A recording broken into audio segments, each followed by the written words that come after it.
사피엔스의 저자 유발 하라리는 남성이 여성을 지배하는 것은 힘이 세기 때문이 아니라는 것을 여러 예를 들어 설명한 후에 무엇보다도 협력이 성공의 중요한 요소로 작용하는 종인 인간 세계에서 덜 협력적으로 여겨지는 남성이 더 협력적으로 여겨지는 여성을 지배하는 것은 무슨 이유일까요? 라고 물은 뒤에 그건 저도 모릅니다라고 대답합니다. 하나님을 믿지 않으면 세상에서 일어나는 일에 대해 모른다는 말을 많이 해야 합니다. 그러나 성경에 물으면 그 답은 간단합니다. 역사적으로 남성이 여성을 지배하려 한 것은 하나님께서 남자에게 여성을 돕는 배필로 주셨는데 사람들이 돕는 배필의 의미를 오해했기 때문입니다. 하와가 선악과를 따먹음으로 그들에 대한 소유권이 사단에게로 넘어간 후에 하나님께서 인간을 되찾으시는 구속의 계획을 발표하시고 곧 이어 너는 남편을 사모하고 남편은 너를 다스릴 것이니라는 돕는 배필의 역할을 말씀하셨습니다.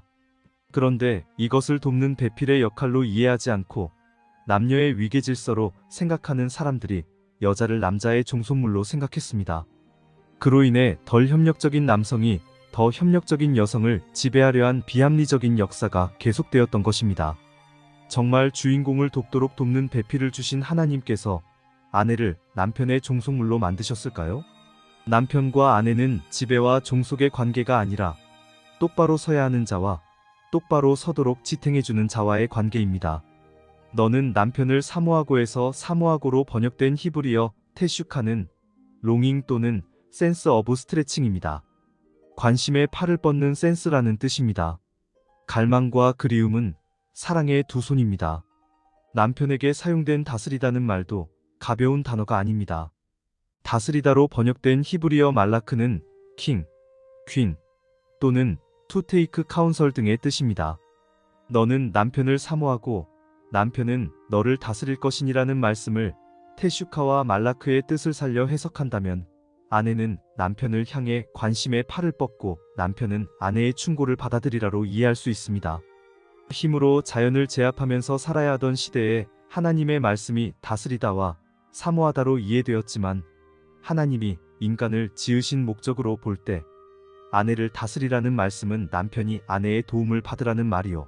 남편을 사모하라는 말씀은 여인의 연약함으로 남성을 감동시키라는 명령입니다.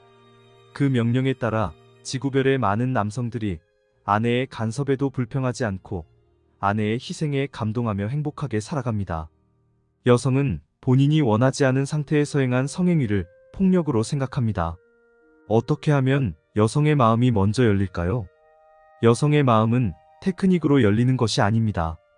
연약함으로 무장된 여성의 마음은 남자의 권위 앞에 빗장이 풀리는데 남자의 권위는 아내를 진심으로 사랑할 때 유지되는 것입니다. 탈무드 황금률 방법을 쓴 이희영 씨는 탈무드의 어머니가 주인공으로 등장하지 않는 것은 어머니의 역할이 무시되어서가 아니라 아버지의 권위가 존중되기 때문이다라고 말합니다. 아버지의 권위 앞에 문이 열린 어머니의 사랑에 감동된 가정에 행복의 봄바람이 붑니다.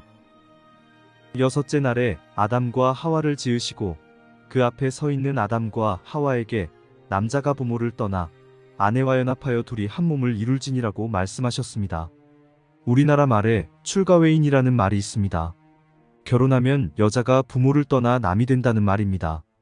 그런데 왜 하나님은 남자가 부모를 떠나 아내와 연합하라고 하셨을까요? 요즘 나쁜 남자가 대세라는 말이 있습니다. 그 말에는 괄호가 있습니다. 나쁜 남자가 대세라는 말에 있는 괄호를 풀었으면 부모에게 나쁜 남자가 대세라는 말입니다. 다시 말하면 부모에게 착한 남자의 아내는 사사건건 시어머니의 눈에 거슬릴 테니 미움 먹기 십상이요. 그런 남자는 멀리하고 싶다는 말입니다. 그러나 부모가 말도 붙이지 못할 정도로 까칠한 아들을 둔 부모는 아들과 통하는 길이 며느리밖에 없으니 며느리가 말만 붙여와도 고마운 법입니다. 지금에야 피부에 와닿는 이러한 지식, 즉 남자가 부모를 떠나야 아내 가편하고 아내 가편해야 가정에 평화가 깃들 수 있다는 이 비결을 하나님은 이미 오래전에 성경에 기록해 두셨습니다. 남자가 부모를 떠나 한 몸을 이루라는 말씀을 영적으로 해석하면 예수께서 하늘 궁전을 떠나 이 땅에 오셔서 세우신 교회를 끝까지 돌보실 것에 대한 예언자적 말씀입니다. 그것을 아는 사단이 여자로 표상된 교회를 미워할 뿐 아니라 교회의 표상인 여인들의 인권을 짓밟았습니다. 이러한 일을 내다보시는 하나님께서 사단의 행패를 두고 보실까요? 아름다운 상을 어떻게 만들 수 있었느냐고 묻는 사람에게 미켈란젤로는 이렇게 대답했습니다. 아름다운 상은 돌 속에 이미 들어 있었습니다. 나는 쓸모없는 돌들을 깎아냈을 뿐입니다. 하나님께서 세상을 지으시고 인간이 하나님만 사랑하는 아름다운 꿈을 꾸셨으나 세상은 이미 부리는 영들의 반역이 시작된 열악한 환경이었습니다. 이 쓸모없는 쓰레기들을 어떻게 제거하실까요? 하나님은 사단이 인간을 유혹한 바로 그 자리에서 그 계획을 말씀하셨습니다. 다음번엔 그 계획에 대해 말씀드리겠습니다. 감사합니다.